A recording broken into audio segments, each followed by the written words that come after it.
Let's watch this video, pay attention, and just watch it to the very end.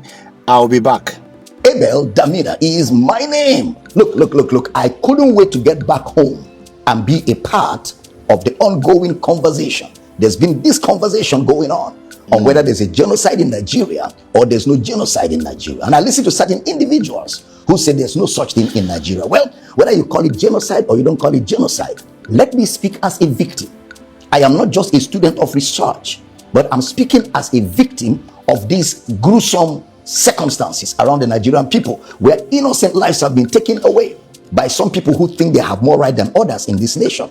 And some people have reduced it to herders and farmers clash. No, sir, this has been ongoing. I grew up in northern Nigeria. My father was a pastor with the Assemblies of God Church. One morning we just woke up in Assemblies of God Church, Zaria, somewhere adjacent the north gate of Zaria. My father was a pastor.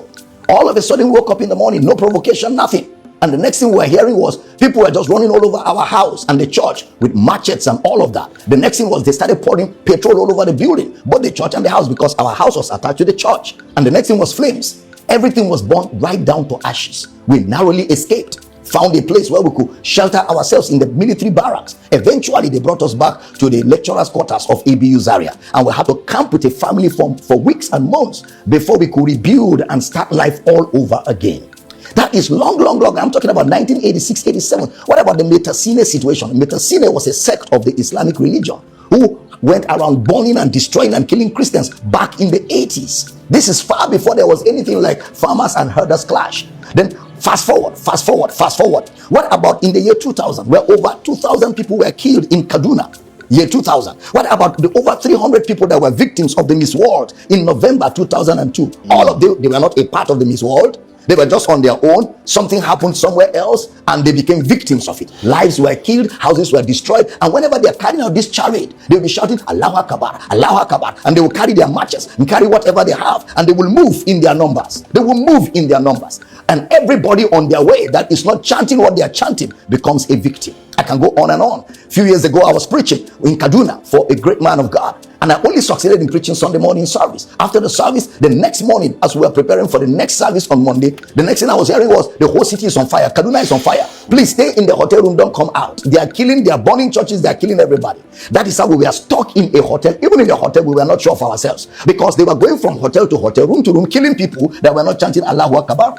And somehow God saved our souls. After about 4 days, we were able to leave Kaduna. But unfortunately, a friend of mine who was a pastor, Reverend Northcote Andrew of blessed memory, was caught in the midst of this as he was escaping for his life.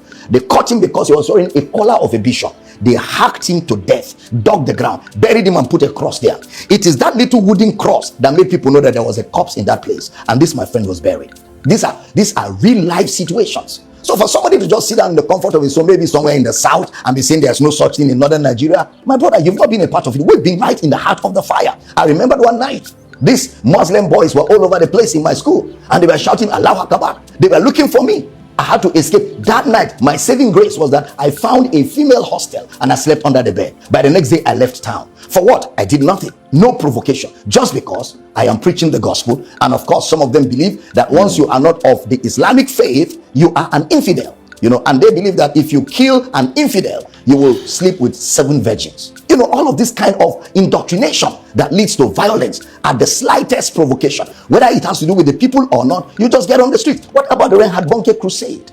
I'm talking about the Reinhard Bonnke crusade in Kano, where people were hacked, macheted, and killed just because a crusade where the gospel of Christ was going to be preached. And that is why I thank God for people like President Donald Trump, who lent his voice to what is going on here. At least, for whatever is what, there's an ongoing conversation all over the world. The matter is no more put under the carpet. And we don't want just conversations. We want some action. And in the midst of all this, it snowballed into the herders and farmers clash. It snowballed into banditry. And everything becomes very complicated. And people are dying by the day. There are people in northern Nigeria, places like Borno State, places like Plateau State, places like Benue State, places like southern Kaduna, where whole villages have been taken over by some of these bandits, by some of these Islamic extremists, by some of these Boko Haram people. They've taken over whole villages, driven the villagers away. And somebody said there is no such thing in Nigeria. Why do we have IDP camps? Why do we have IDP camps when we never had an earthquake? We never had an T3rr0r. Why do we have IDP camps when there is no natural disaster? Other than the fact that people are being made victims of what they have no knowledge of. In a secular state like Nigeria, where all religions are permitted to be practiced, this ought not to be allowed.